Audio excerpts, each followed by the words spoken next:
അപ്പോൾ നമ്മുടെ കപ്പ കേക്ക് ഇവിടെ റെഡി ആയിട്ടുണ്ട്. ഞാനിത് ഒരു 45 മിനിറ്റ് ഓവനിൽ 150 ഡിഗ്രിയിൽ വെച്ചാണ് റെഡിയാക്കിയിരിക്കുന്നത്.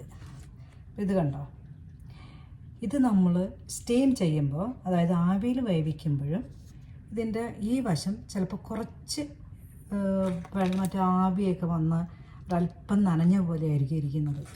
അതുകൊണ്ടാണ് ഞാൻ പറഞ്ഞത്, നമ്മുടെ ചപ്പാത്തിക്കല്ല് നന്നായിട്ട് ചൂടാക്കിയതിന് ശേഷം ഈ ഭാഗം, അതായത് ഈ ഭാഗം ആ ചപ്പാത്തി പലകയിൽ ചപ്പാത്തിക്കല്ലിൽ വച്ച് കുറച്ച് നേരം ചെറിയ ചൂടിലിട്ടാൽ മതി. ഒത്തിരി നന്നായി ചൂടായി കഴിയുമ്പോഴത്തേക്കും അത് കുറച്ച് കൊണ്ടുവരിക. എന്നിട്ടൊരു 10 മിനിറ്റൊക്കെ വെച്ച് കഴിയുമ്പോഴത്തേക്കും ഒരു ഏകദേശം ഈ ഒരു നല്ല കളറ് കിട്ടും നമ്മുടെ ചപ്പാത്തി കല്ലിൽ വെച്ചാലും. ഇനി ഇതിൻ്റെ അടിവശം എങ്ങനെയുണ്ടെന്ന് നോക്കാം.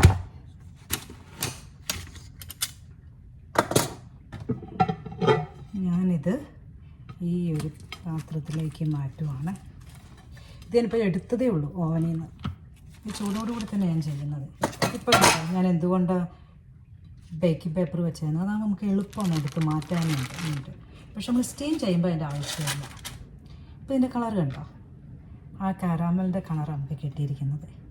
ഈ കളർ തന്നെ ആയിരിക്കും നമ്മൾ സ്റ്റീം ചെയ്യുമ്പോഴും, അതായത് ആവിയിൽ വേവിച്ചെടുക്കുമ്പോഴും അടിവശത്തിൻ്റെ കളർ ഇതായിരിക്കും. അതുകൊണ്ട് ഈ വശം നമ്മൾ ചപ്പാത്തി കല്ലിൽ വെക്കേണ്ട ആവശ്യമില്ല. മറ്റേ ആ ഏറ്റവും മുകളിൽ കാണുന്ന വശം അത് മാത്രം വെച്ചാൽ മതിയാവും. അങ്ങനെ നമ്മുടെ കപ്പ കേക്ക് ഇവിടെ റെഡിയായി. സ്റ്റീം ചെയ്യുമ്പോൾ 1 മണിക്കൂർ, ഓവനിലാണെങ്കിൽ ഒരു 45 മിനിറ്റ് 150 ഡിഗ്രിയിൽ. അപ്പോൾ എൻ്റെ ഈ ചാനൽ, ഈ റെസിപ്പി ഇഷ്ടമായവർ ഇത് സബ്സ്ക്രൈബ് ചെയ്യുക, അതുപോലെ ഫോളോ ചെയ്യുക. ഇനിയും പലതരം വിഭവങ്ങളും അതുപോലെ നോർവേയെക്കുറിച്ചുള്ള വിശദീകരണങ്ങളുമായിട്ട് ഞാൻ നിങ്ങളുടെ മുന്നിൽ വീണ്ടും വരുന്നതായിരിക്കും. അതുവരെ ബൈ.